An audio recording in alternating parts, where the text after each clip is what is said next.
Hello friends, ഇന്ന് നമ്മൾ മൂകാംബിക ടെമ്പിളിൻ്റെ അകത്ത് കയറി തൊഴാൻ വേണ്ടിയിട്ട് ഹോട്ടലിൽ നിന്ന് ഫ്രഷപ്പ് ഒക്കെ ആയി നമ്മൾ കുളിച്ച് റെഡിയായി സെറ്റ് മുട്ടൊക്കെ കൊടുത്ത് സെറ്റ് സാരി കൊടുത്ത് വരലക്ഷ്മിക്കാണെങ്കിൽ പുതിയ പട്ടുപാടിയും ബ്ലൗസൊക്കെ കിട്ടി അതിൻ്റെ ഹാപ്പിനെസ്സിലാണ് അവൾ. അപ്പോൾ അങ്ങനെ പുറപ്പെടുകയാണ്. നമ്മൾ അമ്പലത്തിലേക്ക് നടക്കുകയാണ്. തൊട്ടടുത്തായിരുന്നു ഹോട്ടൽ, ഒരുപാട് ദൂരമൊന്നുമില്ല, തൊട്ട് ഫ്രണ്ടിൽ തന്നെയായിരുന്നു. അപ്പോഴാണ് നമ്മൾ പൂക്കച്ചവടക്കാരനെ കണ്ടത്. അപ്പോഴേക്കും നമുക്ക് എപ്പോഴും ഒരു ആഗ്രഹം തോന്നുമല്ലോ പൂവൊക്കെ മേടിച്ച് വെക്കാൻ. പ്രത്യേകിച്ച് വരലക്ഷ്മിക്ക് ഭയങ്കര ഇഷ്ടമാണ്. അപ്പോൾ അങ്ങനെ പൂവൊക്കെ വാങ്ങിച്ച് തല വയ്ക്കുന്ന സീനാണ്. അപ്പോൾ അവളുടെ കയ്യിൽ കാണുന്നതാണ് തട്ട്. അത് ദേവിക്ക് സമർപ്പിക്കാനുള്ളതാണ്.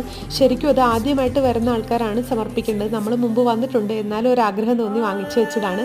അങ്ങനെ ക്യൂ ആയിരുന്നു, നല്ല ക്യൂ ഉണ്ടായിരുന്നു. അപ്പോൾ നമ്മൾ ക്യൂവിലേക്ക് കയറി നിൽക്കുകയാണ്. ശരിക്കും ഇപ്പം നല്ല അവിടെയാണ് 500ൻ്റെ ക്യൂ, 100ൻ്റെ ക്യൂ, അല്ലാതെ പൈസ ഇല്ലാതെ ക്യൂ ഒക്കെ ഉണ്ട്. അപ്പം നമ്മൾ കുറച്ചുകൂടി സ്പീഡപ്പ് ആവാൻ വേണ്ടി 100ൻ്റെ ക്യൂ ആണ് എടുത്തത്.